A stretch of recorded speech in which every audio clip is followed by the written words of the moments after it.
on his way and suggested we start without him. And we will do that. We will do as we often do. I will say who I am right now, and I'm Eve Bolton, a board member and chair of the committee, and we'll go around the table and introduce ourselves, and then we'll get to our business. My name is Michelle Dunham with Cincinnati Irish Teachers Station. My name is Isaac Karn, Internal Audit Supervisor for the district. Good day, everyone. Shauna Murphy, Superintendent. Brandon Craig, board member. Kevin Ashley, Director of Financial Reporting and Transparency. Nan Hagood, State and Federal Programs Manager. Good morning, Jennifer Wagner, Treasurer and Chief Financial Officer. Dan Hoying, General Counsel. Phyllis Davis, Board's Administrative Assistant. She's got their choir voice on there. Rob Wilson, technician, and if you'd like to speak during the speaking in public, please click the hand icon. We'll ask you your name and association to the district, and we'll invite you to speak at the end of the meeting. Thank you. Thank you. We have a guest today. Would you like to introduce yourself, sir? Oh, thank you. Thank you very much, and appreciate the heads up call. We're going to move around the agenda. We have a unusually short agenda for us, but it's because everything is kind of a large discussion and trying to get ourselves ready also for Monday night so that we can have an effective and decisive kind of meeting. But we'll start, and it's possible that General Counsel Hoying knows a little bit about the policy 5113, which is the interdistrict open enrollment. Or is this supposed to be on our agenda yet? Or if you can help us understand that. It was included in last month's policy meeting because we do a regular cycle of review of policies, and this one came up. The policy committee asked for us to bring it back with a bit more information, including the financial impacts and also what other districts in Southwest Ohio are doing with respect to interdistrict open enrollment. Interdistrict, right? So district to district. We expect that to be back on the policy committee agenda in September or October, I think is what they requested. Okay, thank you, and appreciate the interest in what it might mean financially, or because it does fit, actually enrollment fits into kind of our financial planning for obvious reasons. And maybe doing that just to be relevant, perhaps we can skip to the bottom of the agenda for the other business, and the treasurer would like to share with us some thoughts that we've all been having, particularly about policy development. Treasurer Wagner? So yes, good morning. So the thought occurred to me that several policies in the past have gone through that had a financial impact, but that we weren't aware of that until after the board approved the final policy. So my request or suggestion would be that any policy that has a final financial impact go through finance committee before it goes to the whole board for a vote, just for evaluated purposes and making sure that it's already in the budget instead of on top of or a new item in the budget. If I could ask, how widely would you cast that net? I mean, conceivably, almost everything has some sort of financial impact, or maybe I'm overstating that. That might not be the case. I don't know. Daniel and Brandon, you might know better than I on that. I would say I think the idea posed by the treasurer might work a little bit better to be ones that are not budgeted, that have an unbudgeted impact, and whether that is good or bad. In theory, if we do a policy that would actually lower costs, we'd want to have that come to us as well. Yeah. As well as ones that would increase, but there are things that would be unbudgeted. So not currently within the budget, not currently a budget line item, or something that would not have been conceived at the time the budget was created, or that could significantly change makeup of how the budget is considered. Because I could, again, potentially see some open enrollment is a great example of one where it would have a distinct impact on enrollment numbers, but also potentially, specifically at certain schools, having a greater impact than others. And so it certainly be something to bring back through for our review, our discussion. The only thing I would maybe say is I do think that we have certain things that have to come to budget first as a policy before it goes to policy, and we have some that now would kind of go the opposite direction. Correct. So I would think maybe some way of distinguishing those things that are started in budget and finance from those things that, like, these are only the things that are outside of what starts in budget and finance that would have an effect on the budget that's either not within the current budget structure or not planned within the current budget structure. Sure. So the things that come to finance first are just the financial policies. Yeah. But there have been times in the past where something got adopted in student achievement that added cost to the budget unbeknownst to us. I mean, it was totally innocent, but then we're scrambling to find money to pay for that thing. And if we could have that conversation before it becomes a fact, it could be that it has to be delayed until the next budget year, or somebody gets directed to do a budget transfer to move money to cover it. So. Okay, Deanna, you getting some of the. Sounds right to me. ideas? Yeah, that sounds right. My only add, well, I think Brandon took care of everything, but my last add would be, I wouldn't want that to be something where people can broadly interpret the goals, guardrails, or priorities or strategic plan and say, well, that's, so I like the idea that it is budgeted or it's not budgeted already. Yeah. Because And the seven of us can think of a reason to add almost anything. I mean, and use our goals and guardrails. So, yeah, some language that it has to be pretty, I think, specific or what have you. Yes, Jen? I was just gonna say that was my intent, for not that everything that had a financial impact.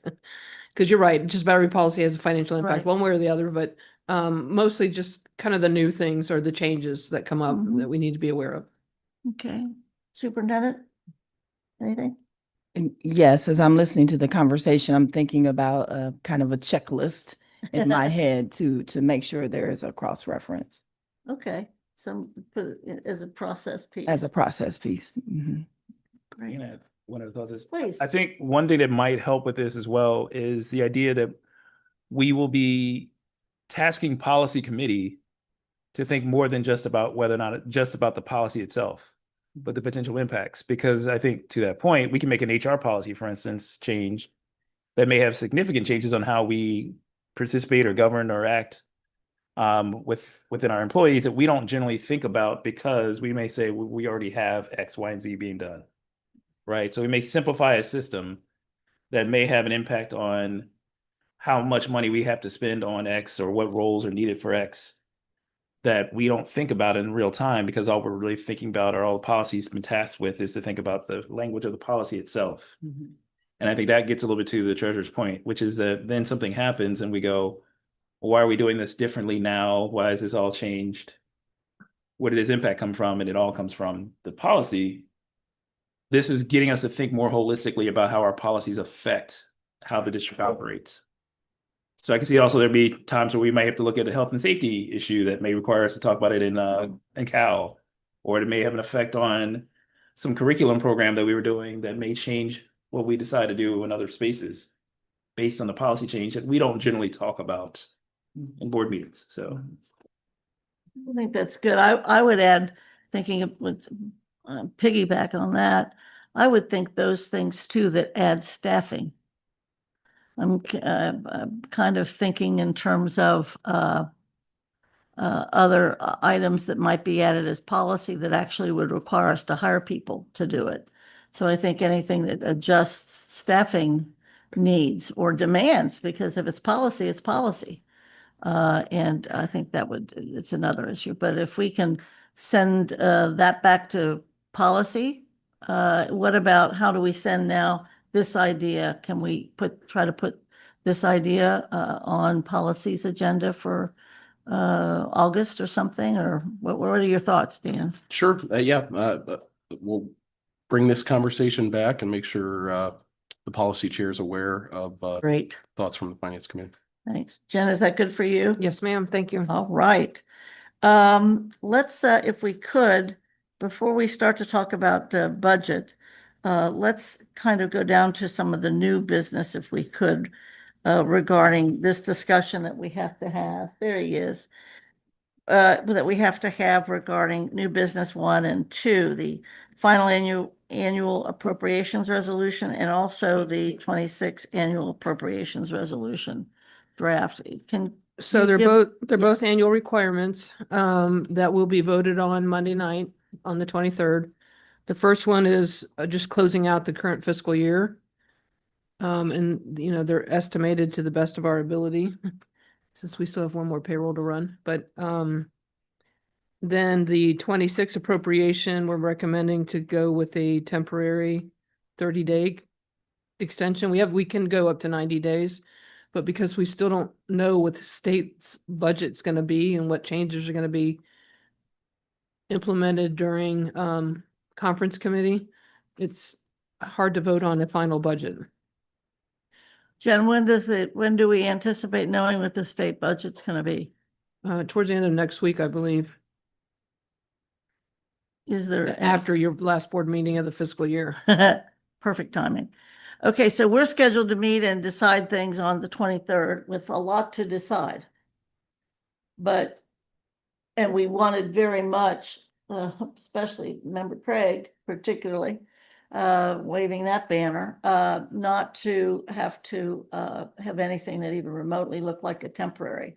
But can you help explain, since you're pretty hard rock about that too? So the budget target was built off of the House version of the bill at 624 million. The Senate bill would have reduced that by $6 million.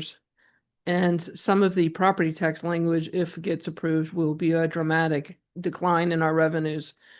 And so I'm very concerned about what's going to get passed and our ability to adjust to it that quickly.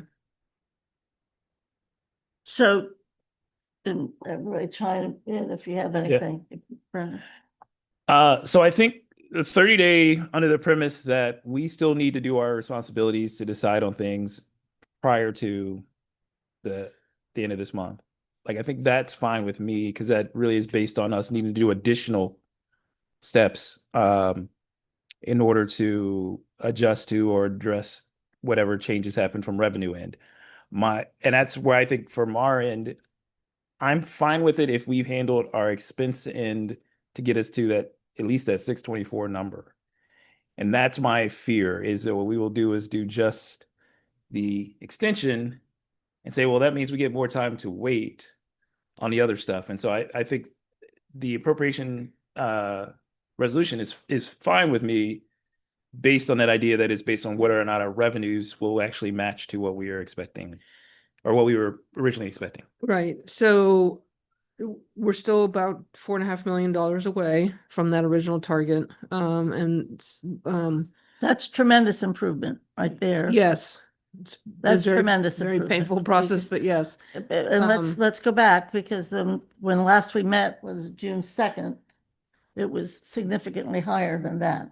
It was around 19 or 20 or I don't know. something. It changes every day, so it's. I hear you. Exactly. And that's not because we don't know what we're doing. It's the reality from Columbus and Washington and whoever else. And refining things, right? Yes. So, the superintendent and I are going to be asking for some board action Monday night that will help close that gap.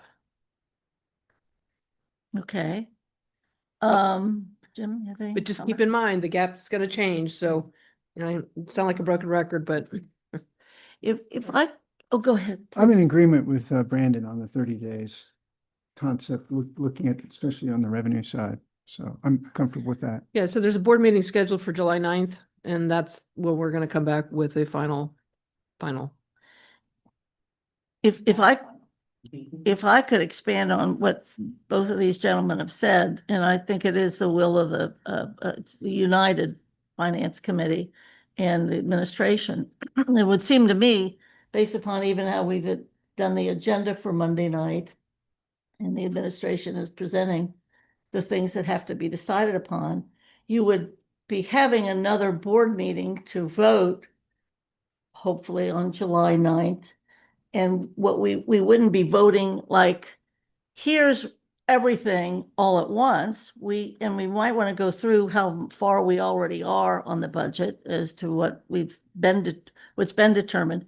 But the idea that July 9th, ideally, should just be what the administration would be recommending to the board as the adjustments needed to be made in light of what the state has done or what we know from Washington.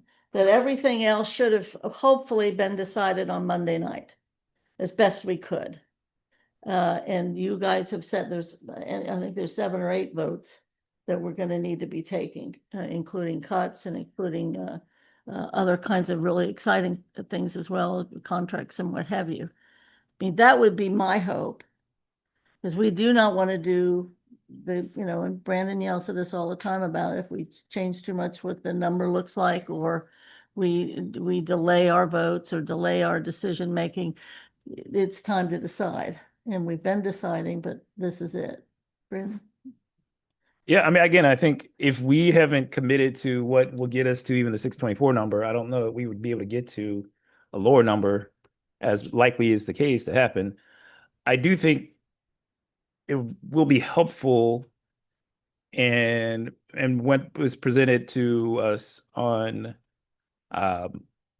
Monday is that we start with that idea of here's the things that needs to be decided, which is the way the agenda is supposed to work, and that we as a board then vote on some things to go through that process. Because I think that's my frustration, is that we basically usually use the 90-day to avoid votes in the past. So if we haven't voted, it almost seems pointless to do the 30-day, because I don't know that we're going to get any closer on the July 9th meeting unless we start scheduling a bunch of other extra meetings, which no one really wants to do during July anyway. But if we're able to do our part as a board and do the responsible thing that we should be doing, then it makes the 30-day appropriation more realistic to do. Because otherwise, I think it's just a failure on our part, and we should just treat it as a failure and do the full 90 days to give the reality set in.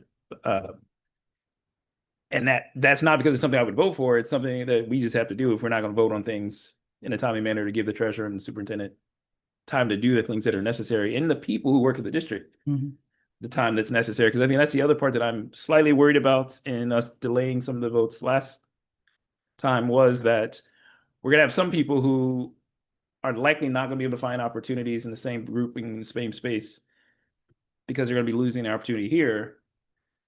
And I don't think it's necessarily fair to them either. So for me, it's about fairness in all parts of the process. And I think this is a good way to get closer to that. And I would suggest, as far as we know, we will have all 7 board members here Monday. But when we get to July 9th, it's very possible we'll be down to 5. And that changes the vote as well.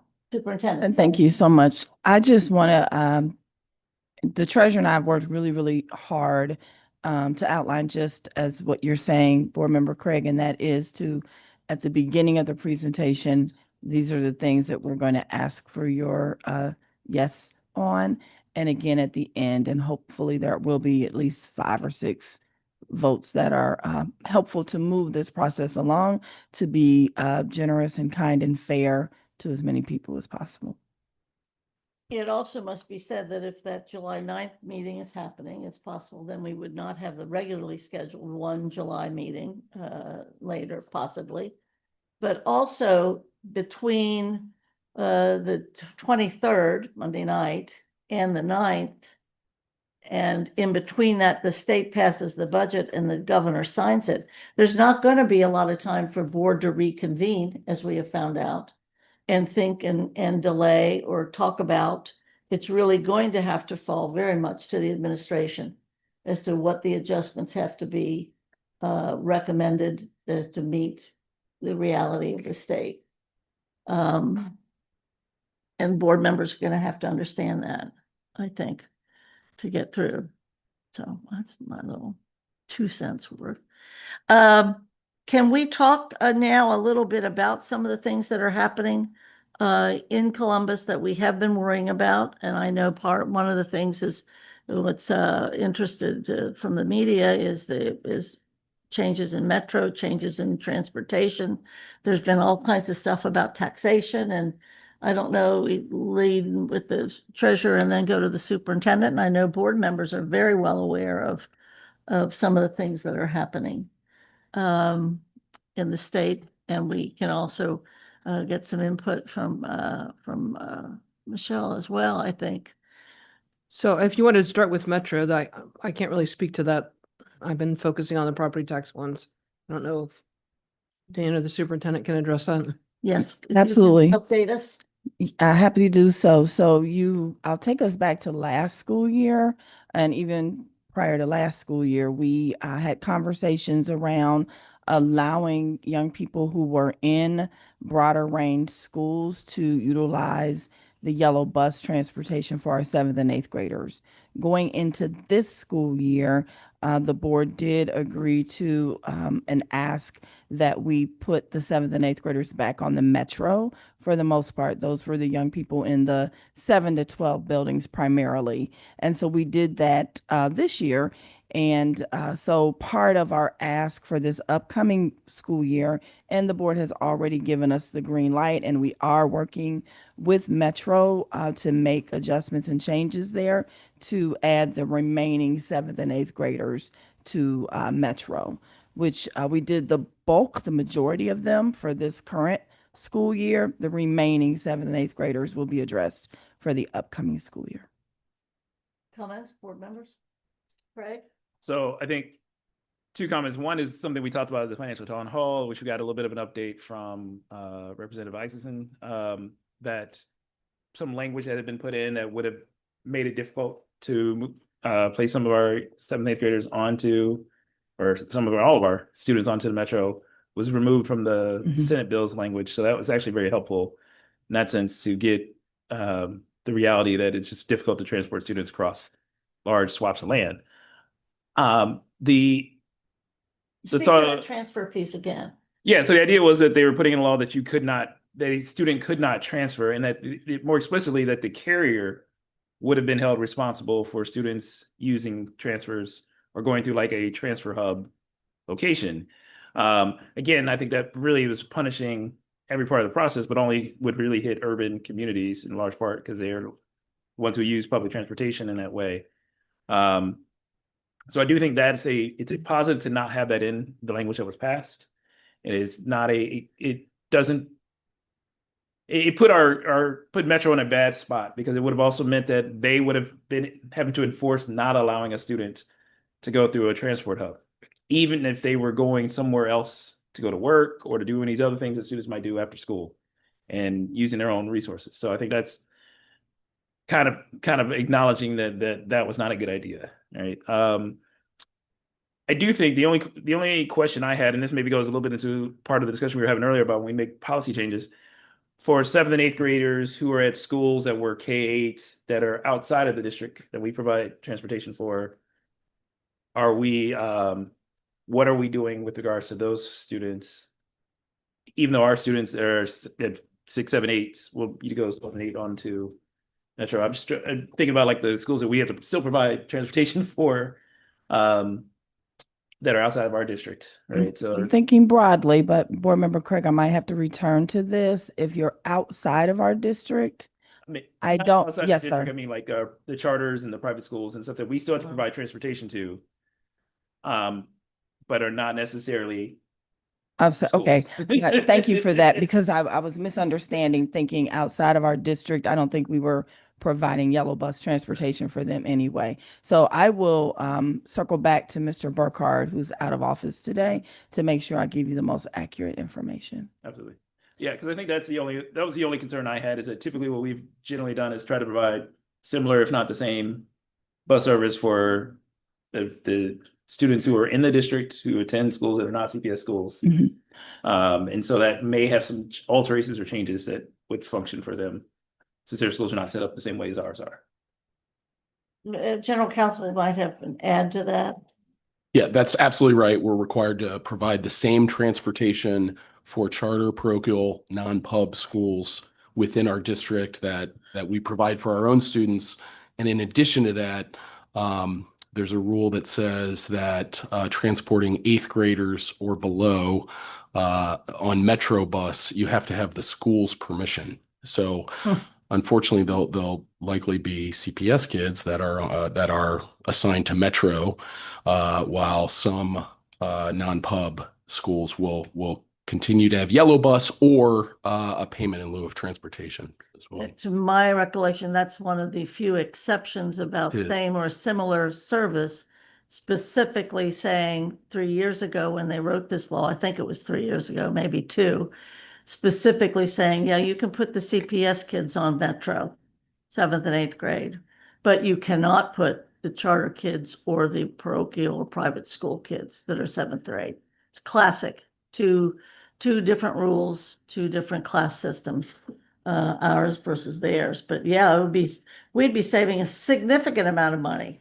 if that same or similar rule was in effect instead of the exception. Which, well, and I will say, and that may Go be a ahead. question for Mr. Burkhardt also is, in theory, we save money because we change routes and we have time efficiencies and that type of stuff for yellow buses. So we get fewer yellow buses.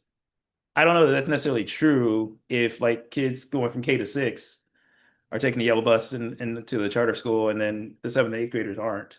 I mean, we might still save money because we might need like one less bus or that type of deal, but I don't think we and this is a weird part about when we talked about this before about tracking costs.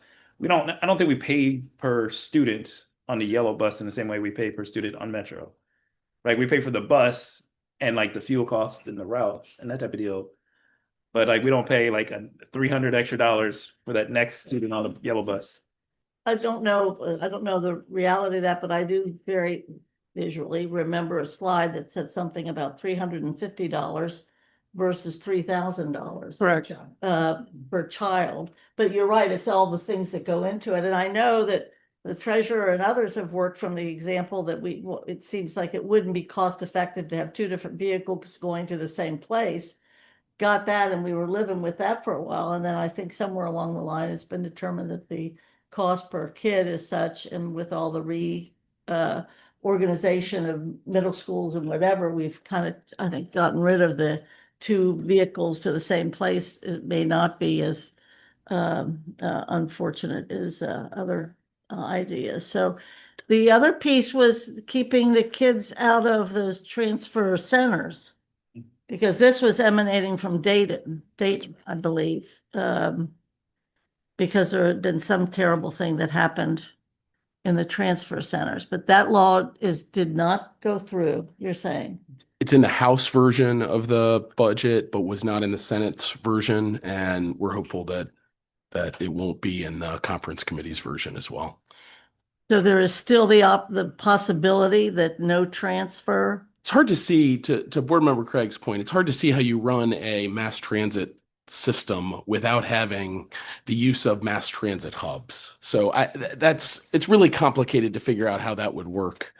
But it was a proposal that came out of Dayton, out of a kind of tragic situation, and I think in Cincinnati we've had our own share of issues at transit centers, but worked with the community to try to get through some of those. I think in a positive way. And once we eliminated our extra routes, all of these things started to happen as well.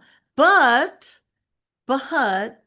I mean, Metro has said any number of times publicly how few of our kids actually have multiple transfers to get from their home to school, and that it's really significant that there's very few that even have the one transfer.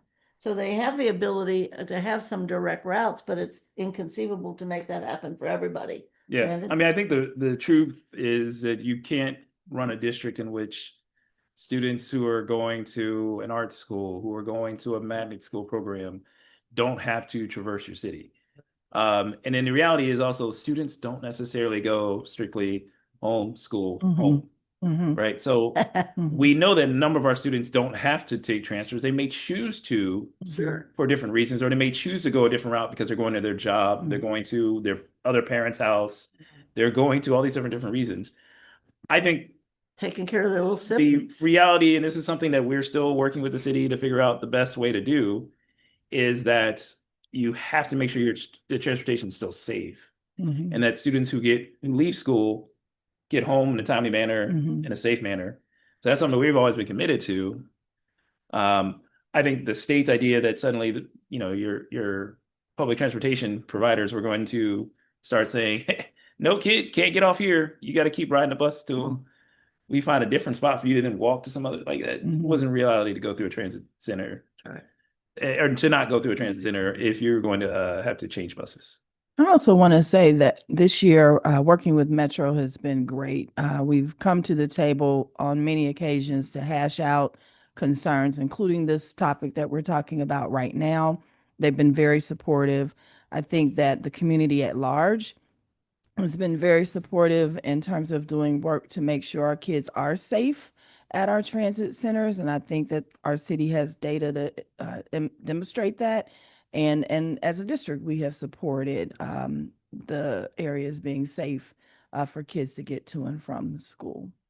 I also think that our corridor model will reduce the number of kids who have to use the transit centers over time. It's going to take a moment, but I do feel very confident about that. Great. Any last comments regarding the transit? Great. Having dealt with that, can we now go over to the treasurer and you can please tell us all of the other things that are either in the House bill, Senate bill, in conference, waiting for signature, or anything else that makes us lose our minds. So let me introduce myself as Debbie Downer.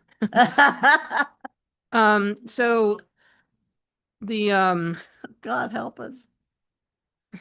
different versions, the governor's version, the House version, and the Senate bill, the Senate version. The House bill was the best for us, but it was still not fully funded.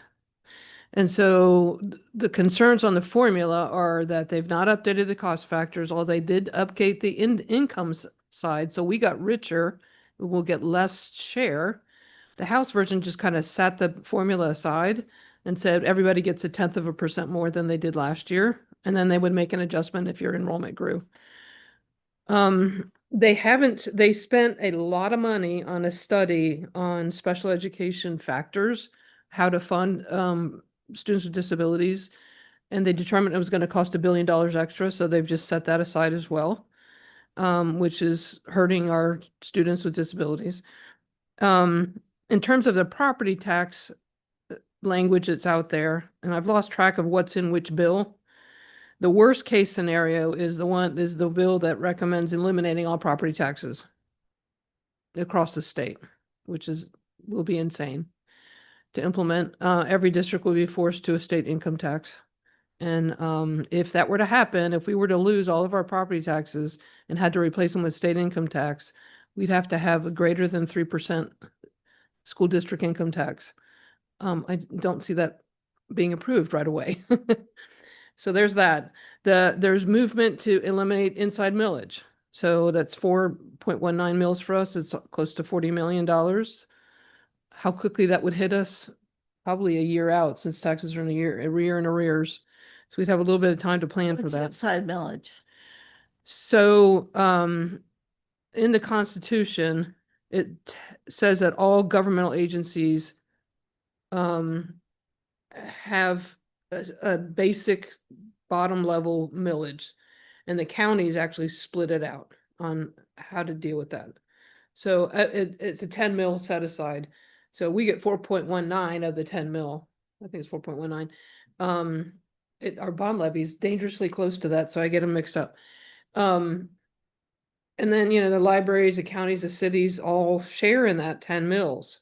And so if inside millage goes away, every government agency, and that's why you're starting to see letters come jointly from cities and school districts. The 20 mil floor calculation is the language that was in the governor's version and the House version, where they want to use fixed sum millage in the calculation of the 20 mil floor, which would hurt us about $10 million a year, but won't hit us until fiscal year 27. The other language is eliminating fixed sum levies altogether, which we have 3 of them. So what we don't know is the legislators are infamous for passing laws, but not telling us how they're going to be operationalized. So, for example, we have a levy that's going to be on the ballot in November. Monday night, you're going to be approving your second resolution, and then Dan's going to run it up to Hamilton County Board of Elections. Literally. So that we can get filed before any law changes. Now, Kevin did see a version of a language that said it would only apply to levies after January 1st of 2026. Election, yes. Thank you. That sounds at least more reasonable. But what doesn't, it's, Typical levy. what it doesn't address is what happens to the ones that are currently on the books. Like, is it when they come up for renewal, they convert over? And do they automatically convert over? Do you have to go back to the public to get them revoted on as a fixed rate levy? Or what they call current expense levy. So we don't know. I've reached out to Hamilton County auditors and they don't really know. They just said, just keep proceeding as if things were normal. And so that's what we're doing. What else in the state? I think there was. I was gonna say one other thing, and I don't know if you mentioned this, Jen, but in addition to how we do levies, they also want to change. There's also been talks around changing how the voters approve a levy, Thank you. which makes it even more difficult for some of these districts who currently have been struggling to get to 50%, to be able to get to 60% for levy. And I know one of the comments from one of the, I can't remember if it was a state senator or a state rep, but essentially it was like, well, they can't pass, if they can't do the inside millage or they can't do this other stuff, well, they just have to go to the voters for income levy and hope. Again, now you're talking about 60% on that as well. So now you're not just talking about those folks who have property. You're talking about everyone who has some income, and then there's even levels in that where an income tax doesn't hit a certain portion of the income. So still Well, a pocket of folks are left out of the. Right, a school district income tax is different than a city income tax in that it only applies to the residents. And so, you know, but if everybody's jumping on board for school income taxes, then there's going to be a majority that don't pass. Our renewals we've been very fortunate to pass in the 60s. Although the last one was lower than the last 3 times that we passed a renewal, it was still in the 60s, but any new levy is going to be severely at risk. Jim, And you said the 3% state income tax, is that a local tax, local income tax we'd have to replace that way? So it's not a statewide tax? No, it's a school district School income tax. district tax, got it, income tax. Yep. and it would have to be 3% just to make. It'd have up to be that greater many. than 3%. So we get about $390 million a year in property taxes. In order to make up $390 million of lost revenues, it would be a little bit over 3%. But so it would be 3.25 because you can only do it in 0.25 increments. And you said residents, so we're not talking just property owners like people that own apartments. Now you're talking about people that live in apartments? Yes, anybody that lives in the district would pay off of income tax. Obviously, unless you live on planet Pluto, you know, it's pretty obvious that this is the kind of nuclear effort of defunding schools at this point in time. But I worry about our messaging. I don't want the community to go out there and say, yeah, they just can't wait to tax us all the time. They're trying to keep that tool or whatever. And instead of us being able to say, you know, we've waited 8 years, we've waited 9 years for a new money approach. So I don't want that message to get lost in the fact that we're fighting to keep our ability to be the taxing agent. I mean, that's our number one responsibility as a board, is to find the money to educate the children of Greater Cincinnati. I mean, that's it. That's a Ohio Revised Code. I've spent more time with the media in the last 2 months than I have in 10 years. That's right. So the message is, we're trying to get it out there. We're asking them to post social media, contact their legislators, and we're using the same message every time with each, whether it's radio or TV or print. Any other comments, questions about what to do from the state? So we will know when the governor signs the budget. Which may not be until June 29th or June 30th at midnight. So back to the original concept, we want to be able to say that we have done everything we can do so that all we really are having to deal with is this crisis of adjusting to what Columbus, because that's an important message. People are getting very effectively, very comprehensively that we are not getting enough money from the state. They're getting that message, and that the national government's ready to do damage to us too. Maybe not this fiscal year, but you're saying that would more likely be the next fiscal year, where whatever retribution there is from the feds, most of it anyway, would be the next budget. Yes, sir. I was just going to say, the one thing I do think is important for us to be able to communicate out is not just that we have, not just like that we need it, but what it's being used for. And I think this is the one area where we have not done the best of jobs of talking about how, these kids that are impacted, right? To have a kid say the message of like, I went to school and was better prepared to go on to this next thing is a much more impactful message to a person who may be thinking about, do I really want to support this levy again? And I think in the districts where you've seen them not be successful these last couple of years, it's in large part because their messaging is all about the district and not about the students. Good point. And like, that's to me, the strength that we have is we actually have some really good messengers and some of our young folks and some of the things that they're doing and some of the things that they are so proud to tell everyone about. That really impacts. And I say this also because I'm thinking about the situation with the recent grad where the message was about this kid is doing a great thing. He was an amazing person. And like, that's the thing people claim to, that's the thing people jumped onto was how good a kid this person was. And that should not be lost on that, the fact that the district had a part to play in making that kid be that good a person. And I think that's because it's so easy for us to talk about our business part, and it's so hard sometimes to have the kids be the voice. But I do remember like that used to be the thing when levy conversation, you used to walk out and you'd have all the kids out there in the parade, right? Like trying to do the support, and everybody's like, oh, well, I love the kid. They should have a part. Why not? Let's Yeah. I mean, Withrow's band on the corner can get more votes than anybody can do else. Any comment on that? I would just add to that, we know, particularly on our stand regarding DEI, except for those people that have conflated affirmative action with DEI, and that is not the same thing. Most of everything we've heard back is that our families and even folks that don't have kids in this district, they want the diverse learners to be treated properly and educated properly and differently. They recognize and value the diversity. And to your point, not the diversity of the district, but the diversity of our children and our teenagers. I think that's critical. And it's a very good point. Yes, ma'am. Just one other thing I want to point out. I believe it's true that there are still conversation around our schoolhouses themselves and the whole building utilization efforts to take schools from communities. I'm greatly concerned about that, and just want to make sure that's still on the radar. To that point, is it still circulating in any part of the Yeah. budget negotiations? I think in every part of it. Some of the language between bills has changed a little bit, but I think every one of the bills has included some language around the sale of property.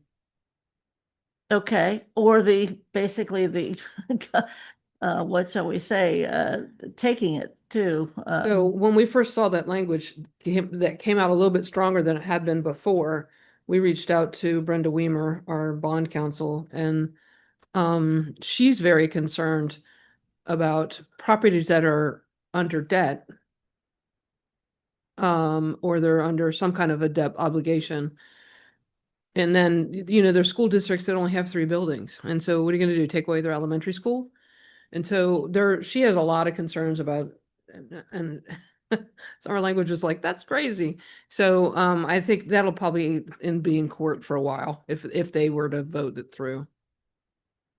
Have we prepared for this so that we are not victimized enough, Superintendent? Where are we doing? Is this about under enrollment somewhere? Is it under usage capacity? What about the buildings that might not be used right now at all, or what have you? General Counsel? I think the growth plan was all about trying to Yes. utilize our buildings effectively, and that will have a substantial improvement of our position by ensuring that our schools are being utilized properly. In terms of the district does not have a lot of vacant or unused Right. properties, and those that we do, the board has directed us to look at what the process is for selling those. So we've been in conversations even this week, making sure we're taking steps. Part of our projected revenues next year will come from the sale of some of these properties. So, And the definition of capacity on their end has changed. yeah. So What is it? it is now at least 60% of either your FMP capacity or the highest over the last 10 years. And so I think the changes that the growth plan did and the changes that are coming about next year and the superintendent's plans will minimize that. There are other districts that are in total panic, like Columbus and Dayton. Dayton's having to sell off brand new schools, like brand new schools, because they are so underutilized. Cleveland, same thing. So, and I don't, how's the ODEW going to handle all these buildings?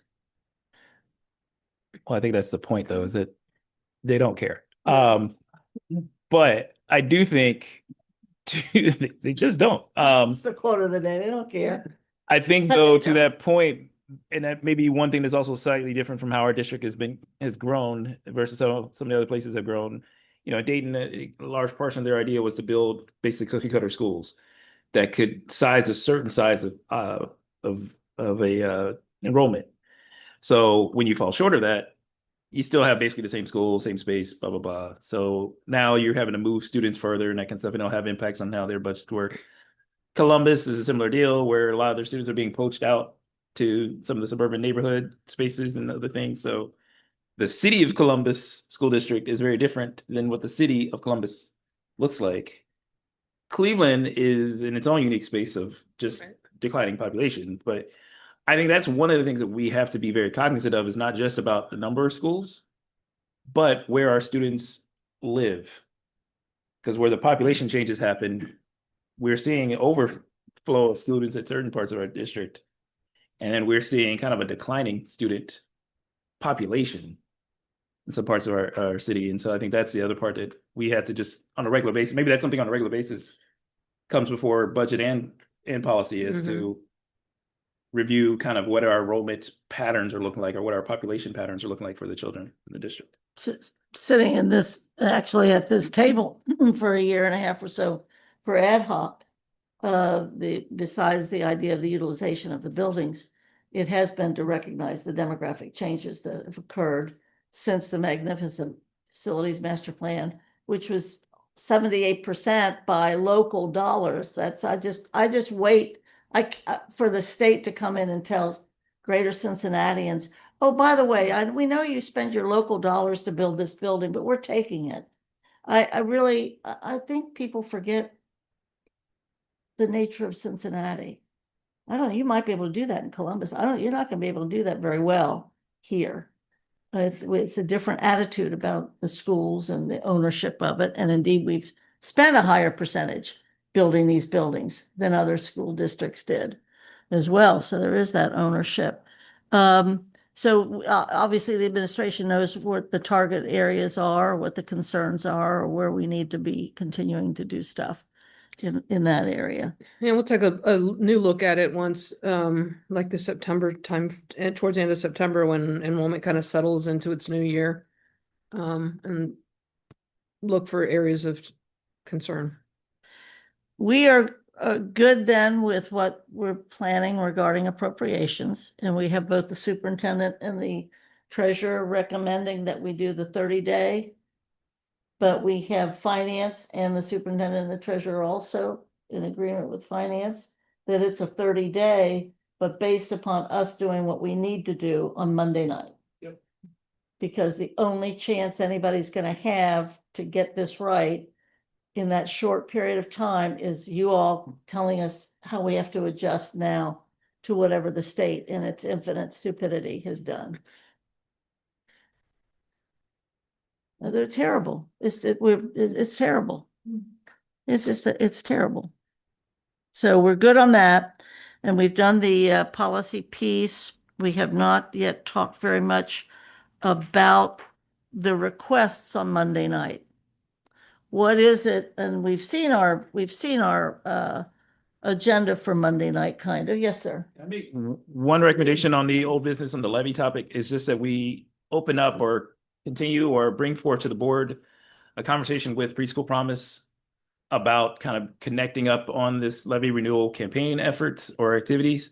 I know we've been talking a little bit about it in the background, but I don't know there's been formal Help me out. conversation. What do you mean? I mean, Well, because, you know, like again, like last year they brought a video to us, which was like dramatically impactful with this, you know, young girl talking about her sister getting to do the same preschool experience she got because of doing these works through Preschool Promise. And I think that heartstring touching point is something that I don't know the public always understands.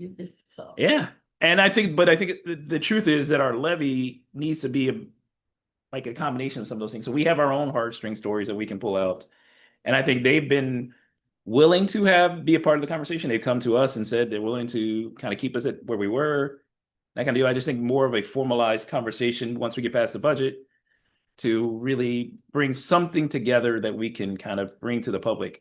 Because the other part to it is I don't think folks in the public always understand how the preschool dollars work, which is the other part of it that's really, you know, I remember being out there and hearing folks going like, well, why can't you use Head Start? No, we are. Why can't you use it? No, we are. Why can't you do that? No, we do. Like these are dollars last in or last used dollars, right? Like, so I think just being able to explain that to folks and be able to do it in a way that touches to, you know, meet blah, blah, blah, and her great experience is something we can connect with them on in addition to our own. You can refer them to one of the Just Ask Gens where we did preschool. Yeah. And like, that's what I mean. Like those types of things that we can make a more formal effort. So I just want to make sure that's still on the table for us to connect with them. Yeah, we typically start like the planning committee after we get the second resolution done. Yep. And we do need to put that committee together because we do have to channel and strengthen our message on this one and what's coming in the future, but not confuse people about it. Mr. Crossett. Yeah, I just remember, I can't remember his last name. I think it's Micah came and spoke to us. Cameras, yeah. And I think his presentation and his spirit was very much to be aligned with us and to work with us. So I'm optimistic that all that can happen. So just leverage that speech that he made. I think that's right. I also think that there will be some votes on Monday night as we get ready to talk about some of those that will obviously communicate to the community that people are making sacrifices. I think when the preschool people came in, and I was floored, but pleased, saddened, but pleased when they said they understood that it's probably not the time to ask for what we really need for preschool, considering the buying power of the money that we passed 10, 12 years ago or whatever it was, is such that we're going to be asking for the same amount of money that has it has much less purchasing power, but they understood that we couldn't be asking for more. There will be other things that will be huge messages that I hope the media picks up. Everybody is making some sacrifices here and in this mystery world that we're living in. And people have to grasp that. I think you were about the preschool monies. People don't understand that. And I know you get mad at me when I call the preschool levy or whatever renewal. Because it's not a But preschool levy. I know it isn't, but I understand. And I got the 15 million here or whatever. But what people also don't understand is the amount of money that is spent in this district on preschool. And whether you're talking, and it's not just that money. It's not just that 15 million. Right. To your point, we people think, oh, you only spend 15 million on preschool and you divide it two ways. No, not really. No, we spend like 30 million. Well, that's another part of the message. So we report that out at Finance Committee on occasion. We can bring that back. I think that needs to be part of the message besides, go ahead. Yeah, I think the idea would be that, you know, it's not just about preschool also, right? So it's about the kids who are doing, you know, any of the career tech, any of the other things that we as a district do as part of the operation of the district. I think Preschool Promise, Cincinnati Preschool Promise has a part of that to play in that conversation. So I just wanted to make sure that we are Yep. bringing them in. But I think, we can bring in the business community, all these different folks who are part of how the district operates, who can help us message in a way that particularly staff of the district are not allowed to do. right. So, whereas the board can, but Except the superintendent's allowed to. yeah. And the treasurer. I can talk about finances. Yes. But I think that's the part for me, is just make sure we get the people at the table in that discussion once we've gone through the right steps to really display our kids in a way that really reminds the city that our kids are great. Yes. That being the case, what are some of the other things that we will be voting on Monday night before we start to do some of the regular business here? So some pretty large items. ahead. We talked earlier about the sale of property that the board directed us to look into, and General Counsel can talk more about that if you would like. We are also bringing back the whole school social worker proposal, knowing that we have 90 and a half school social workers, and the proposal will be asking for an adjustment of 8 of those 90 and a half. And then we did launch into a spring TAC this year, which for a couple of reasons. One, to help us with the current budget.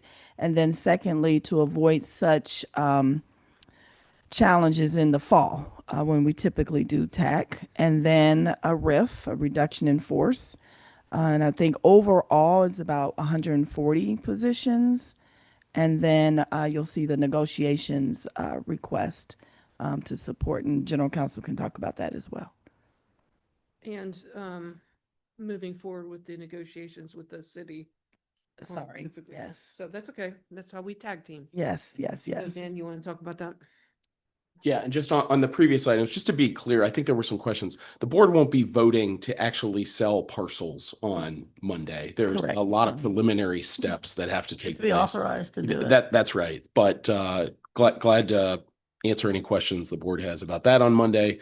Negotiations, that point, very pleased to be presenting some agreements with the unions for the board's approval on Monday. And then lastly, we have an ongoing discussion with the city about the CRA TIF agreement, which comes up and will expire. The board's authorization to the city to offer tax abatements expires December 31. This is something we've talked to the board about a little bit earlier this year at like the retreat and maybe a couple other times, but the city has an interest in extending that CRA TIF agreement. The board has an interest, and Ms. Dunn knows this very well, in making sure that we get our fair share in terms of payments in lieu of taxes. And that's particularly true for TIF districts that the city approved right at the end of the last agreement, and they did it under the lower rate. So that was in December of 2019, and we hope to get those up to a fair payment in lieu of taxes. We also have had some discussions with the city, which may have it may be helpful to the district in terms of its cash position now. So that if some of those increases were approved by the city, that would help our cash position even for next year. And so want to continue to have those discussions. We're optimistic that we might even have an agreement to recommend to the board shortly along those lines. A couple of other notes: there's been some changes in the law since the last time we negotiated this, which has made the board's role in approving, especially CRAs, it has diminished the board's right to approve, which is kind of our leverage in negotiating this agreement. So that's been difficult. And then the way cities and municipalities are defining residential properties is up in the air a little bit. And you'll see there's litigation going on in Norwood City Schools right now about that. So all very relevant to the leverage that the school district and board would have in trying to negotiate a fair deal with the city for the extension of that agreement. Look forward to talking to the board more about that in the next near future, because we'd like to Near, Dan. Very, very near. There may be opportunities. Yeah, there's an opportunity here for us to, again, if some of those TIF percentages are increased immediately, that would have a positive impact for our cash flow next year. We've talked to the city. They have to go through their approval process as well. This isn't like something we need to approve on Monday, but it is something that time is of the essence, I think. Glad to at least introduce the topic here and if there's any questions about that. And the reason why we're talking about it now is because we're using some of those estimates to help balance the budget. Well, that's my question. So, is that wise? So I mean, the city's let us down so many times, I can't even count. agreed. What we understand is that the city is willing, in exchange for an extension of the agreement, is willing to treat the TIF districts as 33% payments in lieu of taxes instead of where they are now as 27%. And that would have an immediate impact of about 2.5 million to 2.5 million In this calendar year. in this calendar year. Wow. And then an addition, 5 million next year. 5 million next year. So yes, there is benefit in us working quickly if the board's inclined to move in that direction. Mr. Crossett, Mr. Craig? Let us know. Yeah, will do. So if we're not doing it on Monday, then the next time that the board would have an opportunity to do that would be July 9th. There's July. There's also July a joint meeting with the city, I believe, scheduled early in August.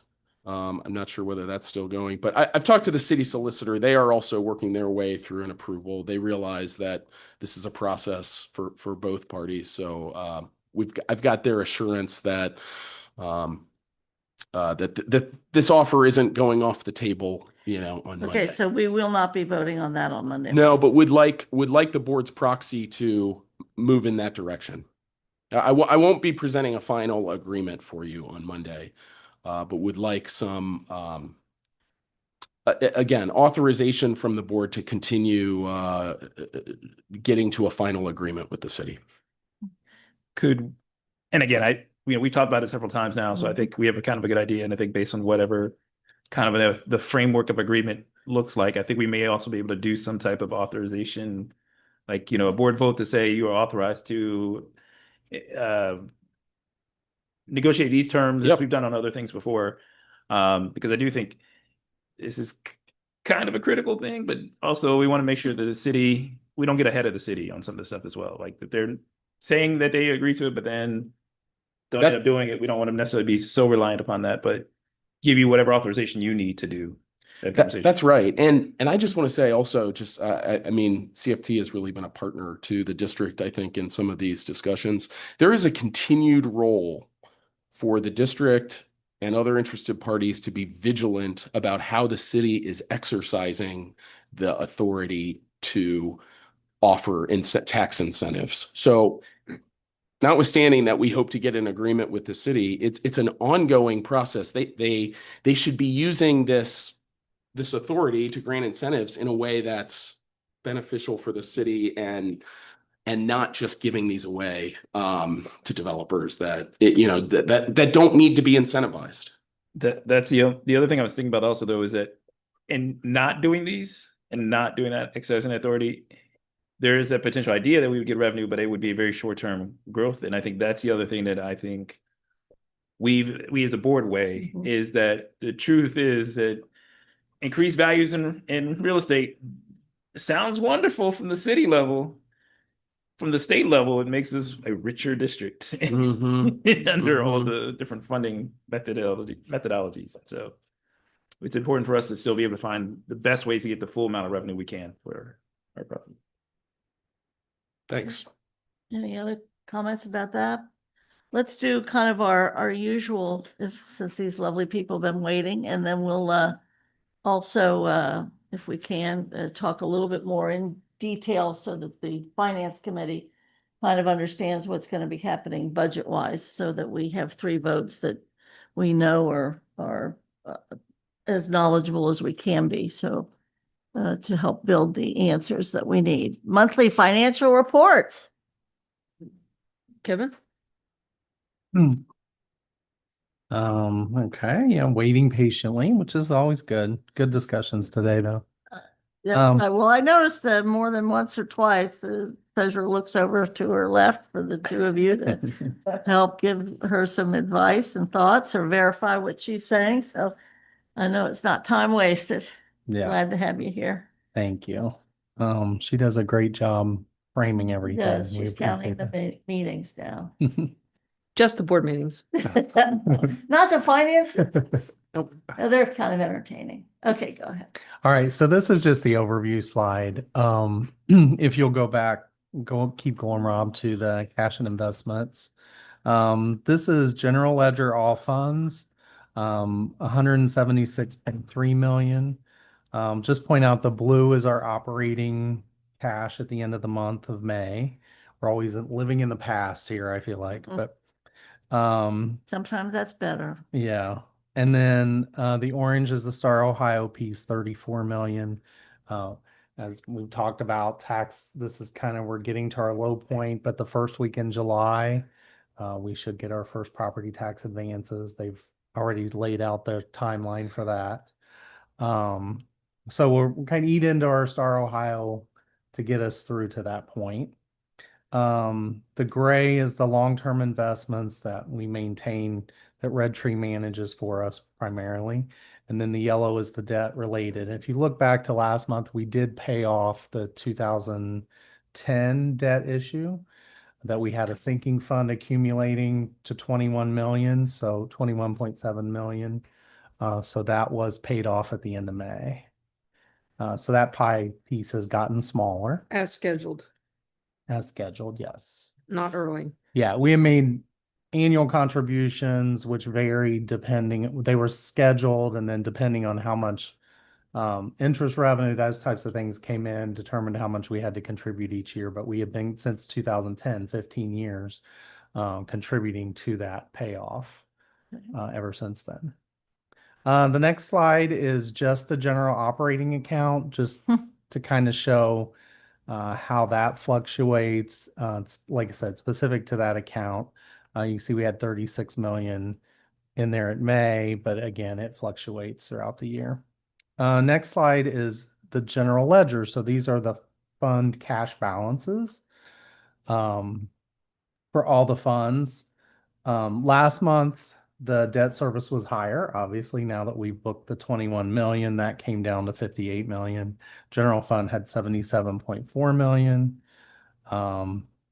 State and federal grants pretty much kind of zeroed out. We've done project cash requests for June, which were things spent in May, so there'll be some timing. We do have, which another thing will be in the treasurer's report is fund advances, and I didn't print that out. About $8.5 million will have to be advanced from the general fund to cover grant funds that are waiting on those reimbursements to come in. So it affects our balance for general fund. To give you some context, last year with ESSER, it was a much larger advance. So this year it is less because we're not having to cover that fund balance at the end of the year. Again, those are estimates, as Jen mentioned. We still have the last payroll to go, and there could potentially be a few journal entries. So we're just estimating that, but once you approve it, that's the number I'm stuck with. So, but we appreciate that approval on Monday as well. Next slide is general fund cash balance. We'll talk a little bit as we go through revenues and expenses, but our cash balance, again, 77.4. Encumbrances were about 21. I believe now going to the end of the year, they're less than 19, which is lower than last year. So I think that's helpful in terms of the budget. Next slide is a 3-year history of just the general fund. You can see compared to last year, it's obviously a little bit less. I don't know at the moment what the number is. Again, we still have the last payroll, so we'll look at that again in July. Next slide is general fund revenues. If you take out the 75 million tax anticipation note, broken record, like Jen said, from last year, our revenues are actually a little bit higher than they were last year once you take that out. What are we taking out? The tax anticipation note, we had to do that short-term financing to cover us until we were able to get tax advances.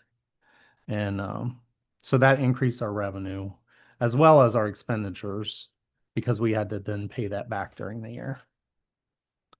The next slide just kind of shows the revenue trends by month. You can see this year we were a little bit lower than last year, and a lot of things factor in there.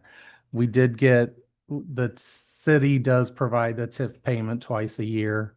It was a little bit later this year. Last year was in May. This year we've already got it in June. So there's some timing things along that line that make differences there. Medicaid reimbursement last year came in May or June. This year we've been told it won't come till July. That's a few $1,000,000. Good that it's just a timing issue. Well, hopefully it's the same amount of money that we want to have. I mean, there's a reduction. Well, that wouldn't be this year, it's the Yeah. coming year. Not for this The year. Federal damage isn't gonna be this year. No, and this comes from the state. Right. Medicaid. And their email back to me was, we ran out of budget, so we'll do it in July. Okay. So, Well, but the state does a cutoff, kind of how we do. We do our last AP run early to close the year. The state does the same thing. So it was just getting through the process that got delayed. It wasn't anything nefarious, I will say. But the next slide is general fund expenditures. Again, if you're looking at last year and you take off the 75, we're actually higher this year, and it's primarily related to salaries and benefits is the biggest difference there. Next slide is, again, expenditures by month. You can see they were a little higher in May, but we'll see how that shakes out for the rest of the year. Next slide is general fund unencumbered or uncommitted. You can see there's about 0.6% that was uncommitted. And that's significantly lower than last year, actually. The remaining budget for salary and benefits, 43 million. I think we'll see our salary savings. We've built some in there, but we'll see that there as well. Next slide is kind of a statement of cash flow, just showing, Mike usually covers this one, but I put it together just showing that our revenues were 30 million, our expenditures were 48, and our cash balance went from 95 down to 77. Again, nothing unusual there. Another revenue item we're waiting, or that came in June, is the TIF payment, as I mentioned. So that's not reflected here. Preschool expansion. Just showing, there's only a partial month of preschool. And so, but in May, there were 1,992 was the total number of preschool students for all funding sources. And then the next slide kind of shows you that tuition assistance calculation. Again, this year 766 versus 1,035 last year is primarily because of those pilot seats that are funded through the ECE grant. Next slide is and when it says CPS preschool students, that is CPS. Correct. Period, over and done with. Correct. Okay. Those are students educated by CPS staff. Yes. CPS preschool expansion. Again, you see the second line of expenses, payments to United Way, the 9.9 million. That's the amount that was transferred from CPS to United Way and is used then by CPP. Everything else represents dollars spent for the CPS students. Next slide shows, again, the number of students that are receiving some level of tuition assistance, either full or part half day. And for this year, we ended at 766. The dark blue, again, every other year it was increasing. The reason it decreased this year is because of that ECE grant funds. In this chart, particularly for the messaging for the preschool levy, because if people look at that, they'll think, oh, you're declining or something. So there have to be a footnote always. is a as to why- footnote. I understand, but Okay. on here, yes, but in the message going forward, whatever literature there is, make sure the footnote's there, Yeah. Just one Go question ahead. before we, please. on the slide before, are the revenues, or I'm sorry, are the, payments to United Way, are we at the end of those payments for For the this year. Mhm. So there's a little bit of a savings and kind of what we budgeted for versus Yeah, they what was typ- actual spent. they tip, just as we do, they typically underspend their budget, so we'll net that off of next year's payment. And on that same point with Brandon, next year's payment probably will be smaller to United Way based on the. I think it's 10-year gonna be about the same.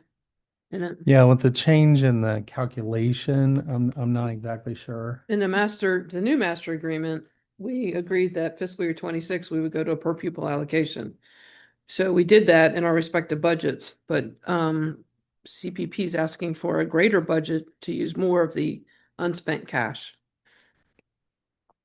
So that's one thing you'll see Monday night is the use of the unspent cash. So like $1.8 million, I believe. Is that sort of a one-time moment? No, it happens every year until that pot of money dries up, Okay. which we predicted would dry up in 26. Is that impacting our bottom line?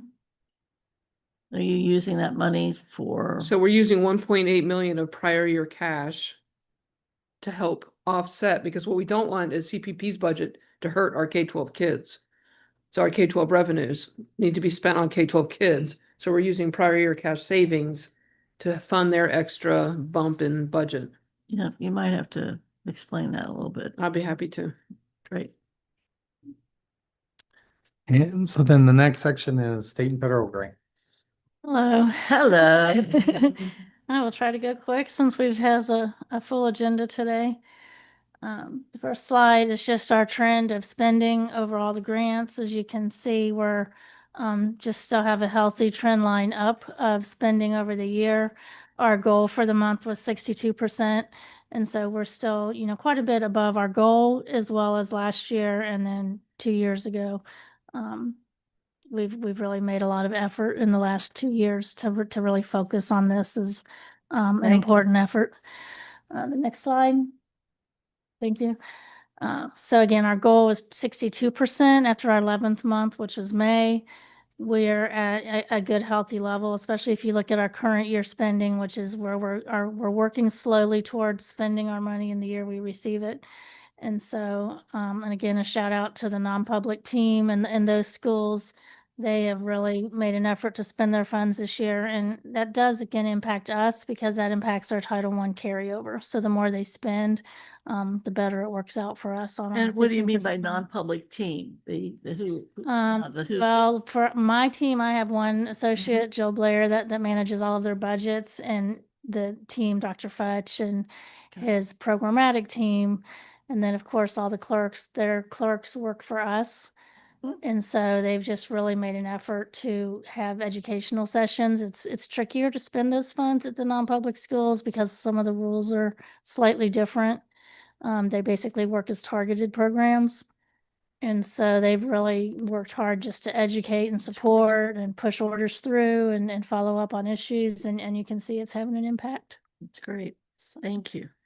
As far as activities this month, we were fortunate that the National Head Start Conference was in Columbus this year. So 2 of my team members took advantage of that because it was so close. It made it cost efficient to just continue to try to really build our expertise, as a newer team and gain better understandings of the funds that we're administering. It was very, just very helpful and really encouraging, seeing what everybody's doing with those Head Start kids. It was great.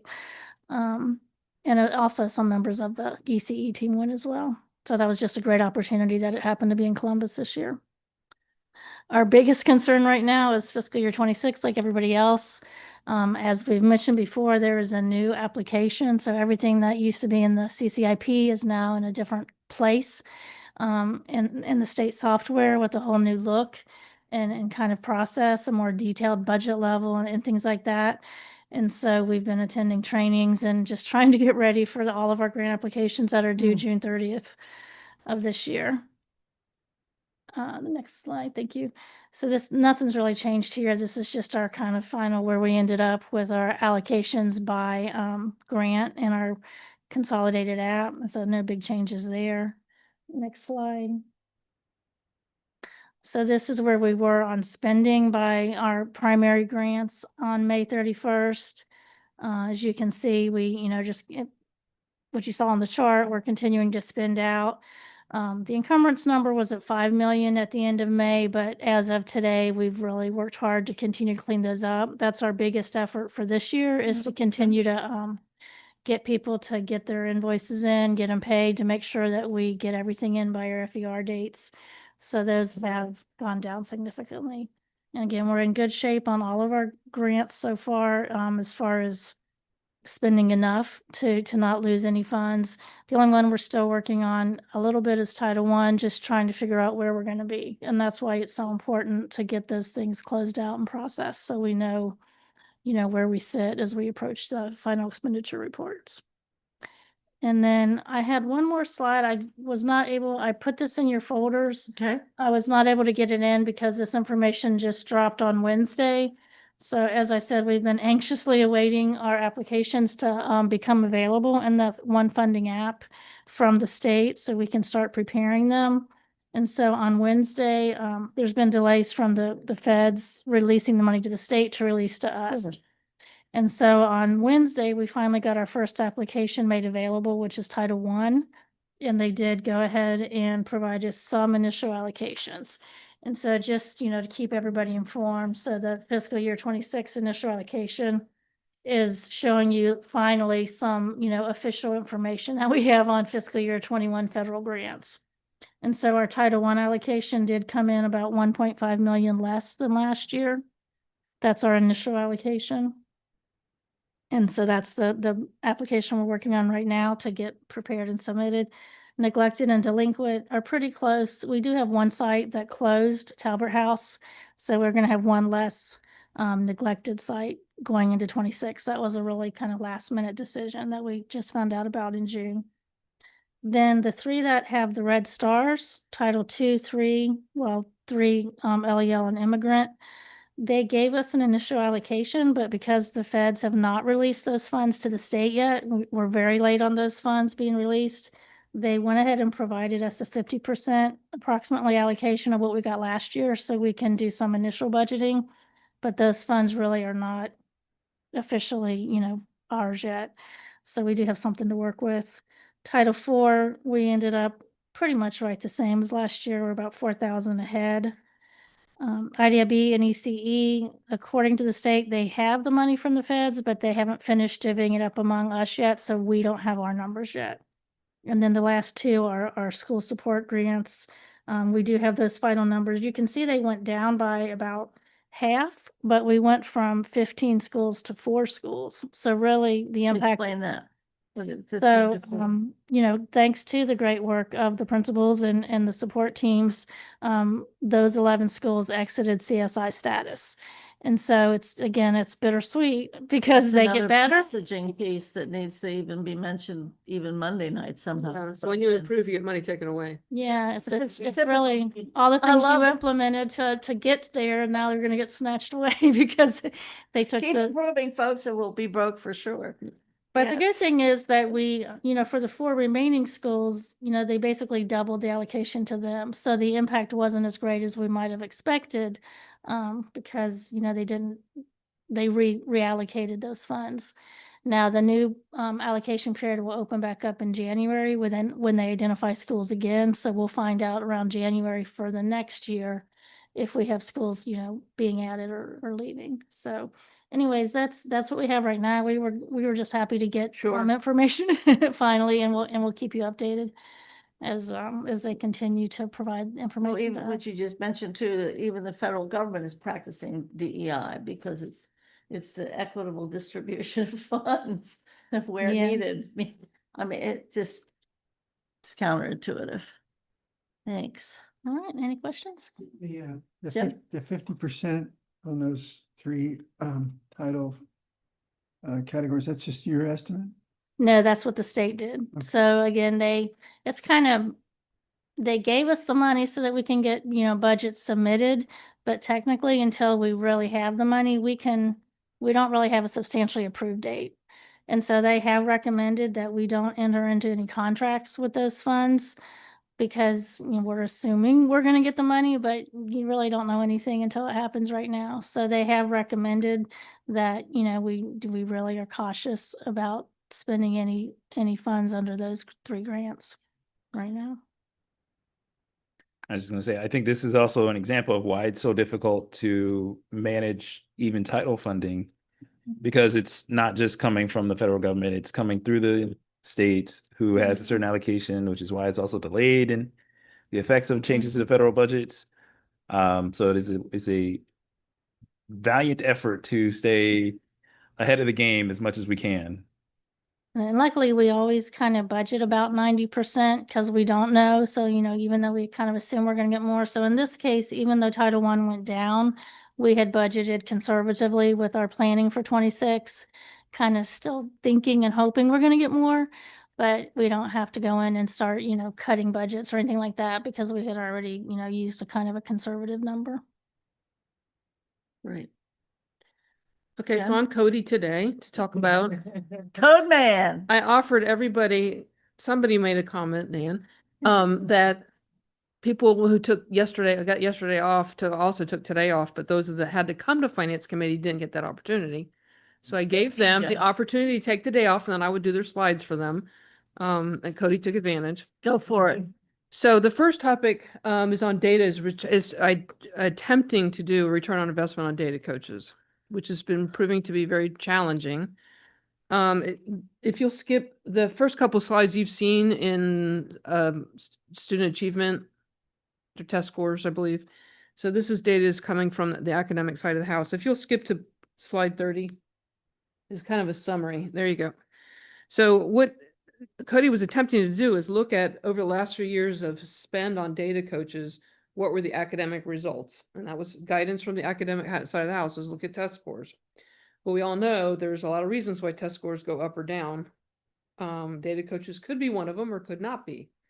So what you're seeing here is an increase of 3.3 points as average percent on ELA, 6 in math, and a little bit in social studies. So the next slide shows you some of the challenges that Cody ran into, and he's working with Dr. Smith on this because the data is more telling when you get to the school level, but to look at school levels in this group is crazy. So we're gonna come back with some more information. But some schools, some of the scores could go up because we switched to using reading and math specialists out of Title I. And so you can't necessarily say it was the data coach that had that impact. School by school, there are some schools that had the same data coach over a history of period, but have not improved their scores. So it tells us they may be used in a different way. That's diplomatic. Different grade level, different curriculum's been implemented and different programs at each schools, whether they have resource coordinators, the level of social workers and graduation. So Cody and Dr. Smith have agreed to go in a deeper dive to come back with some more information. But what he did do was look at the amount of money that were spent on data coaches. Go to the next slide. Just on data coaches through Hamilton County.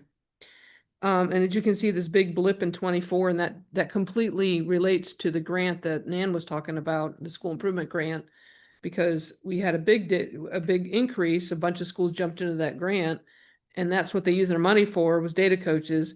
And then when they improved and got out, then the number declined dramatically. Okay, so next slide. So what he was trying to do is determine the cost per increase in test score point. And it's just not That's working. almost a fool's journey. Right. And so we'll come back with some more information. Come on. Scroll to the student. Well, we're trying to figure out, how do you measure success of a data coach? You don't.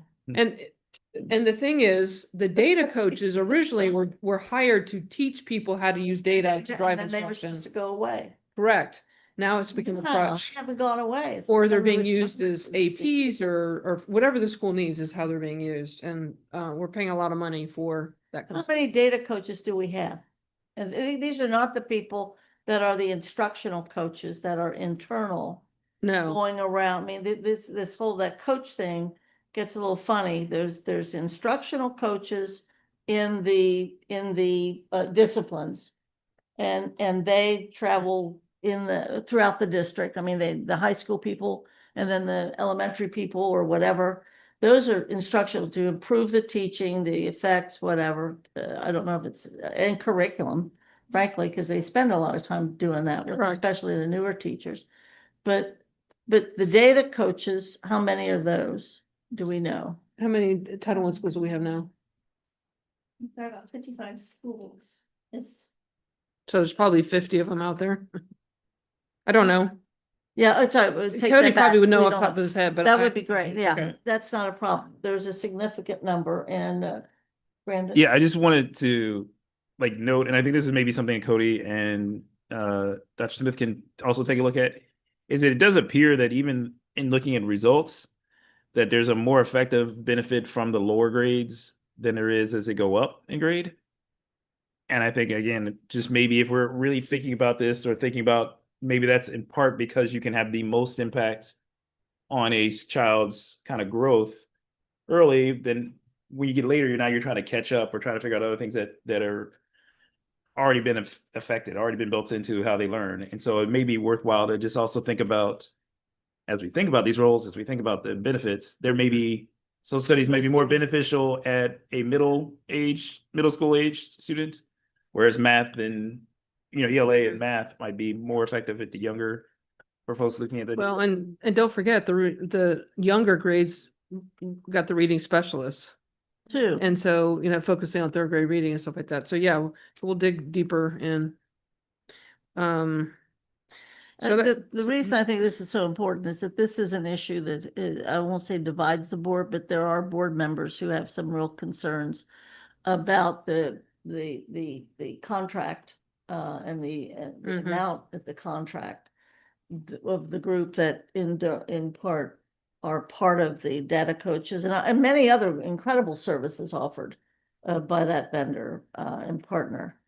But so the more we can talk about that, it would be And better. I would just say, if you look at the number, 1.5 million, on average, they're probably about 100,000 a year.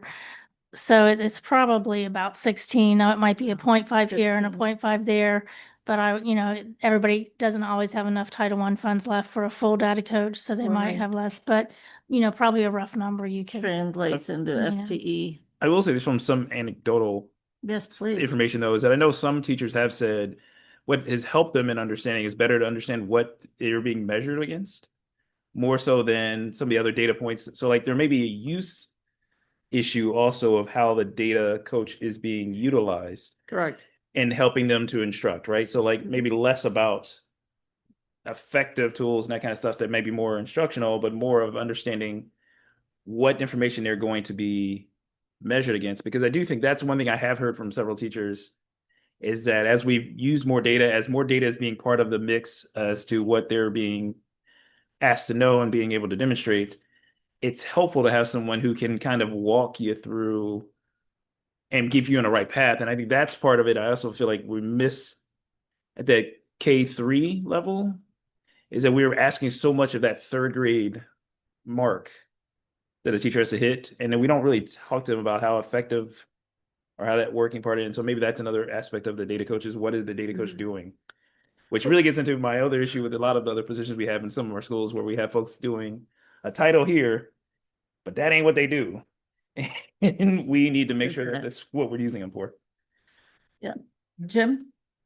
Yeah, I understand that the school by school information might be a little bit too much, but I would be curious, and maybe this is not a question for the treasurer, the superintendent's not here, but I would be curious about knowing if the the data coaches that appear to be effective, if there's best practices that get shared, and whether or not there's a review on that end of things, not just on this end, is there ROI, but are there places where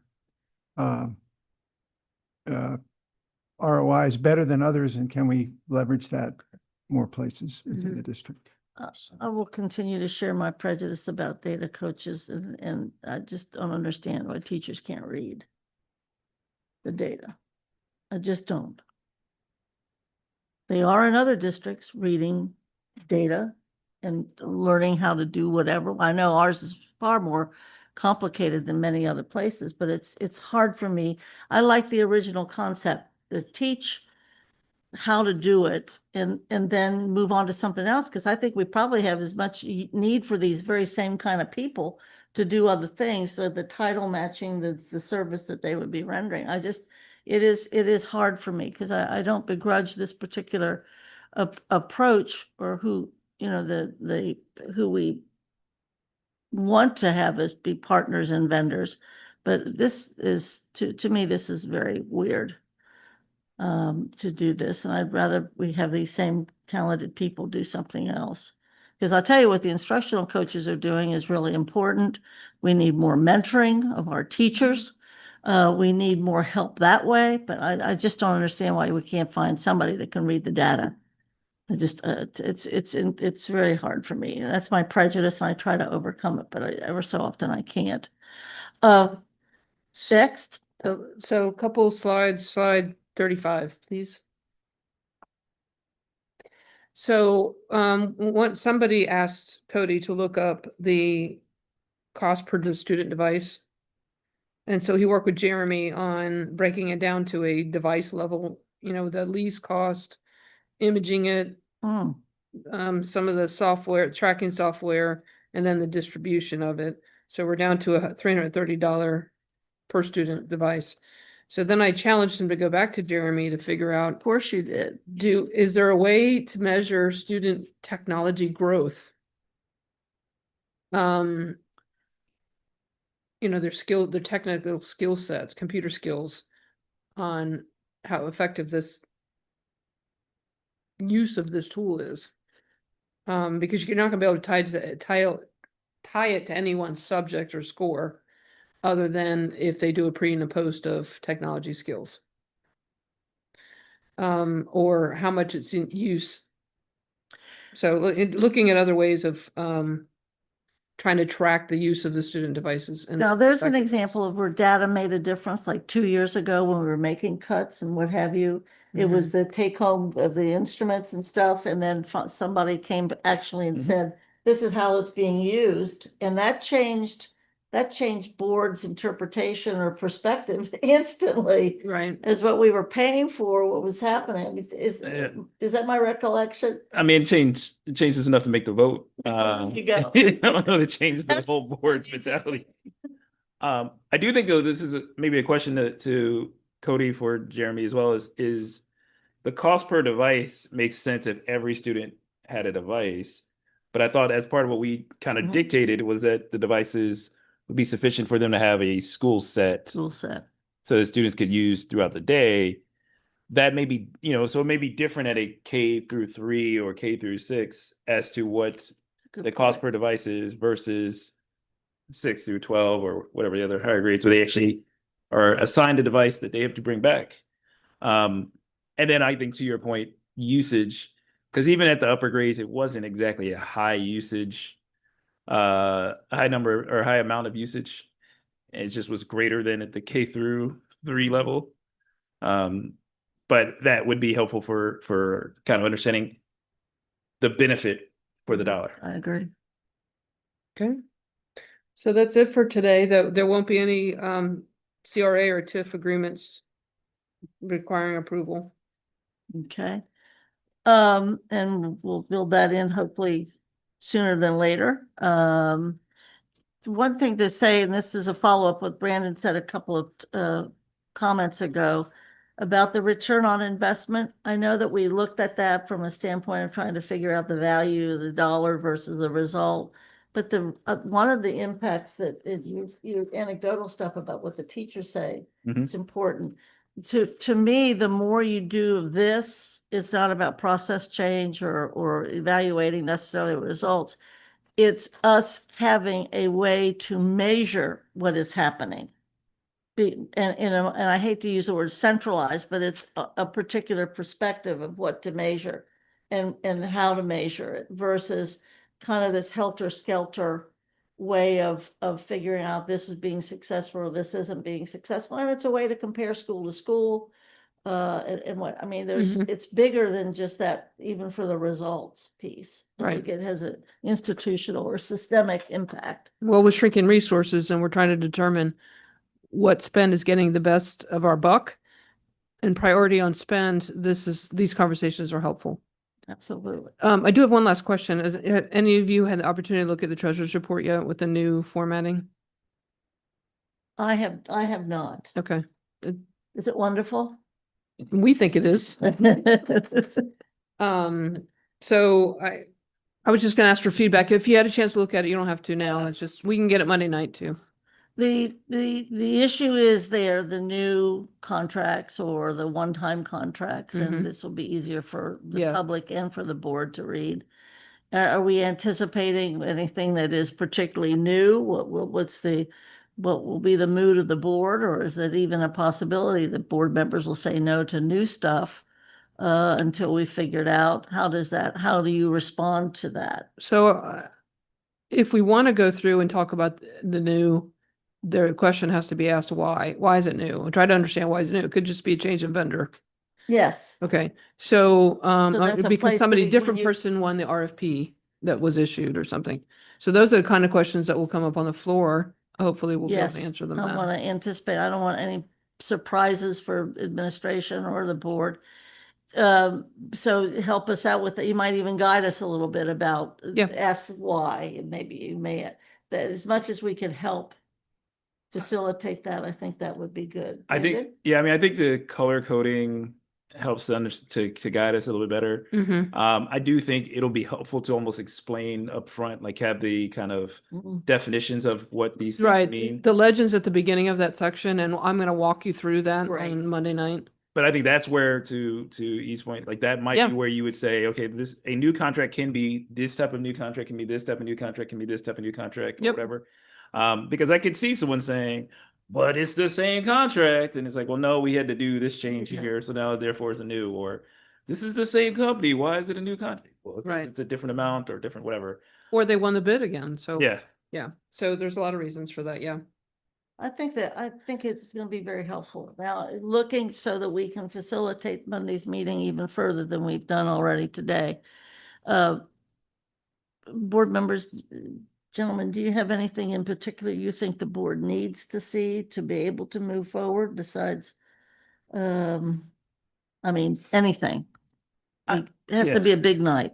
I don't particularly see that there's anything that's not, I mean, I went and looked through the budget slide deck, and I don't think there's anything necessarily new. I do think what will be helpful is one, walking us through the operational efficiency, because there's a number of folks, again, we keep pulling from central office and positions, and I worry that some of the positions make sense, some of the positions are actually out in the school, but they're budgeted under central office, which is another whole part to this conversation that is a little bit confusing when we say central office, right? Because the security position is rarely And a the central custodials office. are budgeted at central office, but they are allocated, and they do that because they move. Yeah. Constantly, so it's easier to manage that way, but. So I do Uh, think walking us through the operational like effects, like we made these decisions because of this thing that we can still do, or this thing we're no longer gonna be able to do, but we'll refigure this way. Whether that's educational, whether that's the instructional side or just general business operational side, would be helpful for folks so they understand why certain positions were selected, why certain things were not, what you aimed for, kind of that kind of guidance. There was a slide, well, actually 2 or 3 slides, actually, a couple board meetings ago that they talked about but didn't go through, which I think I have to bring those back and make sure they're still accurate, because some of the positions have changed, but Yeah, there was the impact of those cuts was articulated in a bullet point, so we just have to bring those slides back and actually talk through them. One particularly for me was, and it's very operational, was the idea we're going to do some changes. It might have been personnel regarding our computers and instruments of being delay in fixing or delay in being able to take care of a lost one or a damaged one. That impacts instruction almost immediately. But they increased the break fix contract Okay, just for that reason. good. See, then that helps me. And, you know, the vendor can only be as good as the school's report, That's right. right? I So, got it. yes, the delay in technology was related to the shifting of the lease payment, Mhm. which, I just know that from the schools, one of the Yeah. very few things I have heard a lot, people have ceased talking to me too much. Is the issue of that's a problem because it does stop that instructional effort. I But think, Jim, I was gonna say the one other is that the spring tack idea or the reallocation. Again, I think just really stressing what we're doing for the 41 positions, those efforts. And again, that's more the superintendent side of it, but I do think that would ease certain folks' feelings about how those positions are being moved or how those positions are being reallocated or what they're being used for. But anywhere like that, where there's something that we are moving a substantial group of people or looking at that, it's just helpful for folks to be able to understand what will happen. mhm. Jim, yeah. Maybe on a bigger thought. So this budget for Monday is based on the House bill, correct? The likelihood that that's going to remain is probably kind of small. Is it or not? Who knows? We don't know, so don't. we don't have any better information to use Yeah. at this point. Is there, not for Monday, but maybe for July 9th or something, have you given any thought to what we might have to do based on what might happen? And I don't expect you to have any details, but I just think you probably have to have some anticipation of that. I've given out a lot of thought. Nobody likes my thoughts, Okay, but yes. okay. Good You enough. can share. No, no, I mean, you don't have to say anything in detail now. I don't think it's worth it. but- I just, one example that I came up with was going to state minimums on transportation, which everybody hates that idea, and I do too, but we're getting kind of desperate to look for big dollars to cut. And when you do that, that's the issue of we're not going to transport any of our high school children. Or So- just going from 1 mile to 2 miles would save about $4 million. And that means we'll probably lose 15% not Right, doing that's it. what I'm saying. It's not a good Exactly, idea. it's an ugly painful. thing. It's no question about it. But you know, our 3 highest spends are transportation, people, and utilities. You can turn the lights off, That's a thought.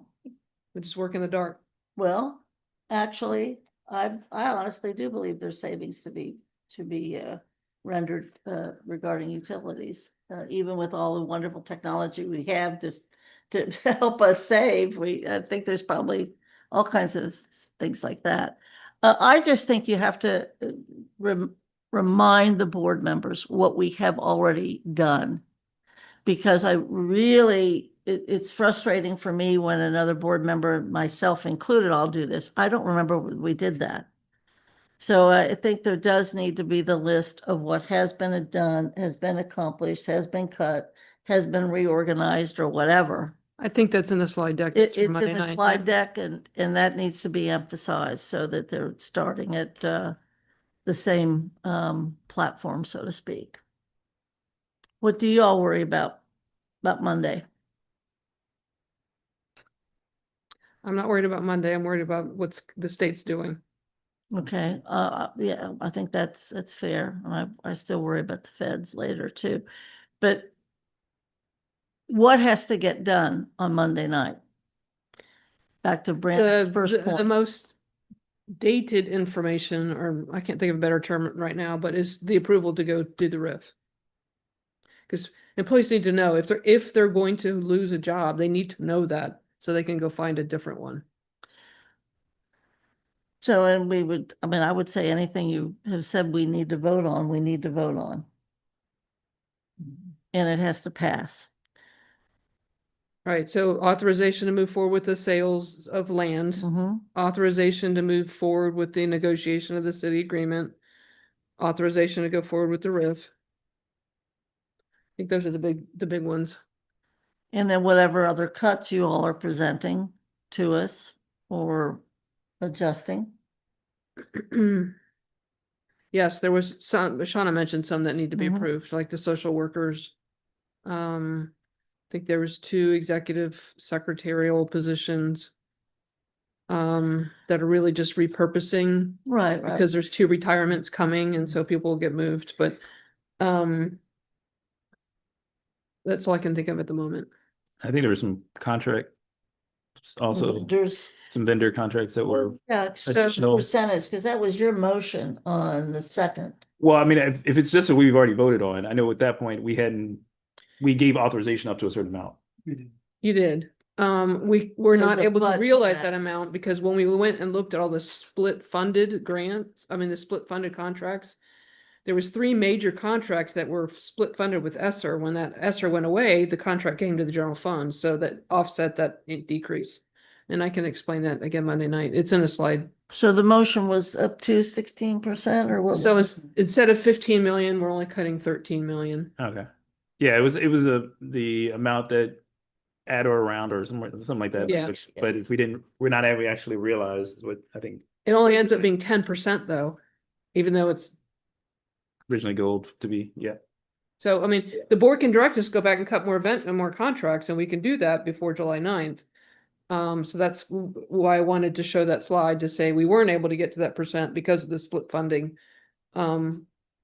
Is that okay, or do you want us to go back to the drawing board? No, that's good. I do think they're much more predisposed to vote less vendor contracts than they are transportation pieces or something. Or It's, yes, or personnel. I mean, Right. I've been here 17 years, you've been here a million years. This is, this would be the largest, reduction in force that I've experienced as a board member. I think there was probably bigger ones back No. in my baby days. I In remember your- being not on not the last 17 or 18 years. Yeah. No, that's not, this is something we do lightly. No, I would also like, again, an explanation of vacancies. If indeed we are not, if we are getting rid of vacancies or we're not filling vacancies, then does that mean we're not going to be at full strength? Or what does that actually mean? well, so define full strength. It's different for other people, right? Sure. So the central office vacancies were being eliminated. Okay, The school-based vacancies, you can't just eliminate because they could be required by state law, gotcha. federal law, or the collective bargaining Then agreement. that helps. So what they're trying to do is remove vacancies that can be removed and then take those people and put them into positions that are required. It's a heavy lift, and CFT's been at the table working through with HR on all that staffing changes. So I don't know, you want to add anything? I would just add President Sellers is right now, as we speak, in another room in this building, working through that process. Yeah. That's why she's not here right now. Yeah. And we appreciate that. And we do. I mean, well, this district is built on the collaboration between Yeah. management and labor, and we're proud of that. And I think it's everybody will see that everybody's going to be sacrificing, and God we probably know that we'll be sacrificing more after we vote on the 23rd, when the people in Columbus figure out what they're doing. And so, without any other comments, closing remarks, and we have to go to the public if we have any, but Michelle, please. Thanks for the opportunity of public comment. Again, Michelle Dunn with CFT. I just wanted to speak to the issue of data coaches. CFT released our own survey among our membership between February and March of the school year, really digging into the understanding, perception, and opinions and beliefs of our membership around the use of data coaches in their schools. And I can tell you, we had literally hundreds of comments saying in many different ways that our membership has felt that this is not the best use of dollars In many, many cases, people did not understand the role. They are used very differently in every building. There is just no way to make any summary conclusions about return on investment, and to even present these slides, I think, is almost irresponsible because it really doesn't tell us anything. I'm just going to be frank. I mean, but we all deserve a good assessment of the use of this role, on top of the fact that we are using title dollars, and these roles have zero direct contact with students, zero. So any effect on student outcomes is just through the teacher or through the math and reading specialists, if at all. And that's a measure that we don't have right now. So we would just say, I know we're totally able to share our survey results. They include hundreds of comments from our members, including some summary percentages of, to what percentage do you feel that your data coach is positively impacting student outcomes, and it's nearly 80% say no, there's no impact that they can see on student outcomes. So that's just one example of a data point from our membership. So I appreciate Board Member Craig's sharing of an anecdotal stories, but we also have a pretty broad survey result on our feelings about data coaches in our schools, and we'd be more than happy to share that with you. Thank you. Could you send it over to me? Yes. Please? Thank you. And to the point, would you please speak to if we are getting close regarding CRA and TIF? Any comment? Because I know you've. Yeah, I think we're looking forward to meeting together. I think because of some people's vacation schedules, we haven't met with President Sellers and legal yet. And we've talked about this for years, about being on the same page about what we want. And so we look forward to that and are hopeful that we're going to get a better deal.